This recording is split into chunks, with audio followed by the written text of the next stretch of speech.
किसी भी मुहिम जोई का जवाब न सिर्फ सख्त बल्कि गैर मुतवक्का तौर पर शदीद होगा। जंगें मीडिया, हथियार या सियासत से नहीं बल्कि हौसले, काबिलियत और इदारों की ताकत से जीती जाती हैं। फील्ड मार्शल का भारत को दो टोक पैगाम। सैयद आसिम मुनीर को नेशनल डिफेंस यूनिवर्सिटी इस्लामाबाद का दौरा। मुसल्लह अफवाज के अफसरान से खिताब में कहा, भारत ऑपरेशन सिंदूर के अहदाफ हासिल करने में नाकाम रहा। नाकामी पर पेश की गई तौजीहात भारत की कमज़ोर तैयारी और दूर अंदेशी की आकाश हैं।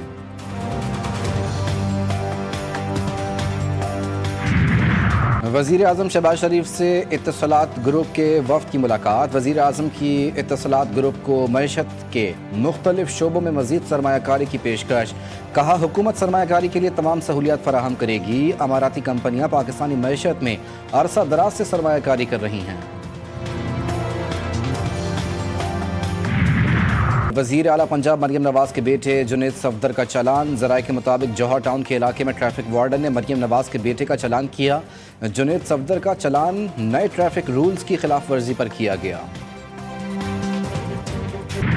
FBI में मसनूई जहानत पर मबनी नया कस्टम्स क्लियरेंस सिस्टम मुतारिफ। जदीद निज़ाम का मकसद टैक्स वसूली को खुदकार, शफाफ और तेज तर बनाना है। वज़ीर आज़म की ज़ेर सदारत इजलास में बताया गया कि नई वीडियो एनालिटिक्स टेक्नोलॉजी से इंसानी मदाखलत कम होगी, टैक्स दहंदगान को सहूलत मैसर आएगी। पाकिस्तान स्टॉक एक्सचेंज में नई तारीख रकम 100 इंडेक्स में 1421 पॉइंट्स का इजाफा रिकॉर्ड। जबरदस्त तेजी के बाद इंडेक्स 2 नफसियाती हदें अबूर कर गया।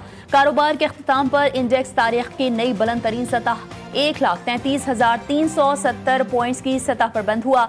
Governor state bank Jameel Ahmed ने कहा, हुकूमत और स्टेट बैंक के सख्त फैसलों से मईशत बहाल हो गई। दोबारा गलतियां ना दोहराई जाएं। पायदार मईशत के हुसूल के लिए मैक्रो इकनॉमिक इस्तेहकाम की जरूरत होती है। अफराते ज़र कम तरीन सतह पर है और करंट अकाउंट सरप्लस हो चुका है। मैं तो मुखालिफ हूं 63-62 का। वैसे ही मैं तो कहता हूं इसको जड़ से उखाड़ कर फेंक दो। मैं तो कहता हूं कि ये एक आमरीत के दौर की निशानी है। इसके अंदर निकालें, बाहर करें। Why the members sitting in the houses do not show that spine.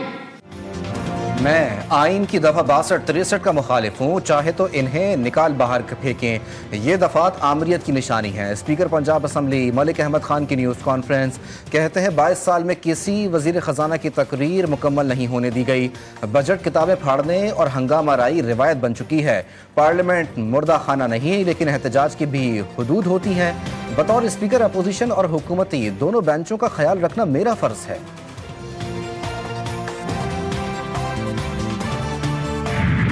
26 अराकीन के डी सीट के बारे में चीफ इलेक्शन कमिश्नर को रेफरेंस भेजा जा सकता है। एहतजाज अपोजिशन का हक है, लेकिन कुर्सियां मारना और माइक उखाड़ना ये एहतजाज नहीं है।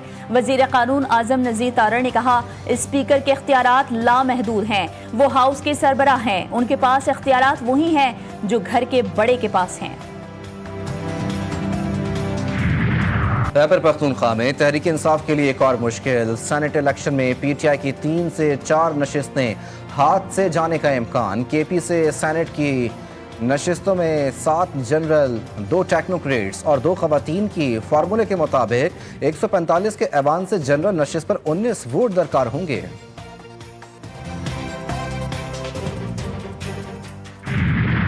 मीटिंग में हमारे किसी नुमाइंदे ने उस कमेटी में शिरकत नहीं की। उसकी एक रीजन यही हम बताएं कि ये हम वफाकी हुकूमत की सूबाई हुकूमत के मामलात में दखलंदाजी समझते हैं। 25वीं तरमीम के बाद जब कबायली इलाके सूबे में जम हो चुके हैं, उसके बाद वफाकी हुकूमत का कोई इख्तियार नहीं कि उसके लिए कमेटी बनाए, उसके लिए लेजिस्लेशन करे, उसके लिए रिकमेंडेशन। पाकिस्तान तहरीक इंसाफ का जम अजला के हवाले से वफाकी कमेटी पर तहफ़्फ़ुज़ात का इज़हार। चेयरमैन PTI बैरिस्टर गौहर ने कहा, फाटा कमेटी का इजलास बुलाना आयन के खिलाफ वर्जी है। 25वीं तरमीम के बाद कबायली इलाके सूबाई हुकूमत में जम हो चुके। वफाकी हुकूमत से मुतालबा करते हैं कि कमेटी को खत्म किया जाए। बहुत अफसोस हुआ, PTI ने कमेटी का बायकॉट कर दिया। कमेटी में तमाम मुताल्लिका फरीक शामिल हैं। वफाकी वजीर उमूर कश्मीर अमीर मकाम ने कहा, जम अजला में अवाम की हालत बेहतर बनाने का टास्क मिला है। वजीर आजम ने जम अजला में जगह सिस्टम पर कमेटी बनाई। इसराइल ने ईरान पर हमलों के दौरान मुझे भी कत्ल करने की कोशिश की लेकिन नाकाम रहा। कत्ल की कोशिश के पीछे अमेरिका नहीं इसराइल था। ईरानी सदर मसूद पेज़ेश्कियान का अमेरिकी सहाफ़ी को इंटरव्यू। बोले, नेतन्याहू 1984 से ईरान पर एटमी हथियारों की तैयारी का इल्जाम लगा रहा है। ईरान ने कभी भी एटमी हथियारों की तैयारी की कोशिश नहीं की। सैयद आयतुल्लाह अली खामेनी ने एटम बम बनाने को हराम करार दिया। ईरान में जारहियत पर इसराइल और अमेरिका का एहतसाब ना हुआ तो पूरी दुनिया नताइज भुगतेगी। ईरानी वज़ीर ख़ारजा का सख्त इंतबाह। अमेरिका का ईरान की जौहरी तंसीबात पर हमला आलमी अमन के लिए खतरनाक करार। चीनी वज़ीर ख़ारजा वांग ज़ी का इंतबाह। कहा, जौहरी सानहे की सूरत में पूरी दुनिया को भारी कीमत चुकाना होगी। फ़लस्तीन के मसले का हल ईरान के जौहरी बहरान के खात्मे की कुंजी है। दो रियासती हल के बगैर मशरिक़ वस्ता में अमन महज ख्वाब है। यकतरफा अस्करी कार्रवाइयाँ आलमी सिफारती कोशिशों को सबूताज कर रही हैं। ईरान पर हमलों की मजम्मत करने पर अमेरिकी सदर ट्रंप ने ब्रिक्स के खिलाफ भी महाज खोल दिया। अमेरिका मुखालिफ पॉलिसीज की पैरवी पर सख्त नताइज की धमकी। कहा, जो मुल्क भी अमेरिका मुखालिफ पॉलिसियों पर चलेगा उस पर इजाफी 10% टैरिफ आयद किया जाएगा। ब्रिक्स के 2 रोज़ा इजलास के मुश्तरका एलामिया में कहा गया कि 13 जून के बाद ईरान पर हमले बैनुल अक़वामी कानून के खिलाफ वर्जी थे। ब्रिक्स ने अपने बयान में अमेरिका या इसराइल का नाम लिए बगैर ईरान पर हमलों की मजम्मत की। लाड़काना में तालाब से 4 बच्चियों की लाशें मिल गईं। गुज़िश्ता शाम चारों बच्चियां वालिदैन से मिलने खेतों की तरफ गईं और लापता हो गईं। इलाका मकीनों के मुताबिक एक बच्ची की लाश पानी में तैरती नजर आई, फिर दीगर को तलाश किया गया। उमर कम बड़ा कारनामा, कहाँ है हुकूमत, कहाँ है कानून। बच्चे को गाड़ी चलाने की इजाजत देने वाले वालिदैन और निजाम पर सवालिया निशान। लाहौर के इलाके शाहदरा में कम उम्र बच्चा कातिल बन गया। 14 साल कमसिन ड्राइवर की तेज रफ्तारी 3 मोटरसाइकिल सवारों को रौंद डाला। 1 जाँ बहक और 2 शदीद जख्मी हो गए। हादसे की सीसीटीवी फुटेज GTV न्यूज ने हासिल कर ली। मुल्जिम हाशिर गिरफ्तार। जाँ बहक शहरी के भाई की मुद्दत में मुकदमा दर्ज। पसंद की शादी करना जुर्म बन गया। कराची के इलाके बल्दिया इत्तेहाद टाउन में लड़की के वर्सा की फायरिंग से मामू भांजा जाँ बहक। फायरिंग से एक मामू जख्मी भी हुआ। मकतूल लड़की को बोलान से भगा कर लाया था। फायरिंग का वाकया पसंद की शादी करने पर पेश आया। मुसल्ला मुल्जिमान लड़की को भी साथ ले गए।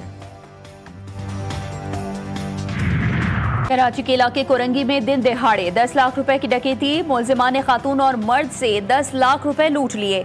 सीसीटीवी फुटेज GTV न्यूज ने हासिल कर ली। मुकदमे के मुताबिक मुल्जिमान ने रास्ते में रोका, रकम का तकाजा किया। सास ने 5 लाख रुपए दिए। मुल्जिमान ने कहा 5 लाख रुपए और दें, हमारे पास पक्की इतला है। मुल्जिमान ने पूरे 10 लाख रुपए ना देने पर कत्ल की धमकी भी दी।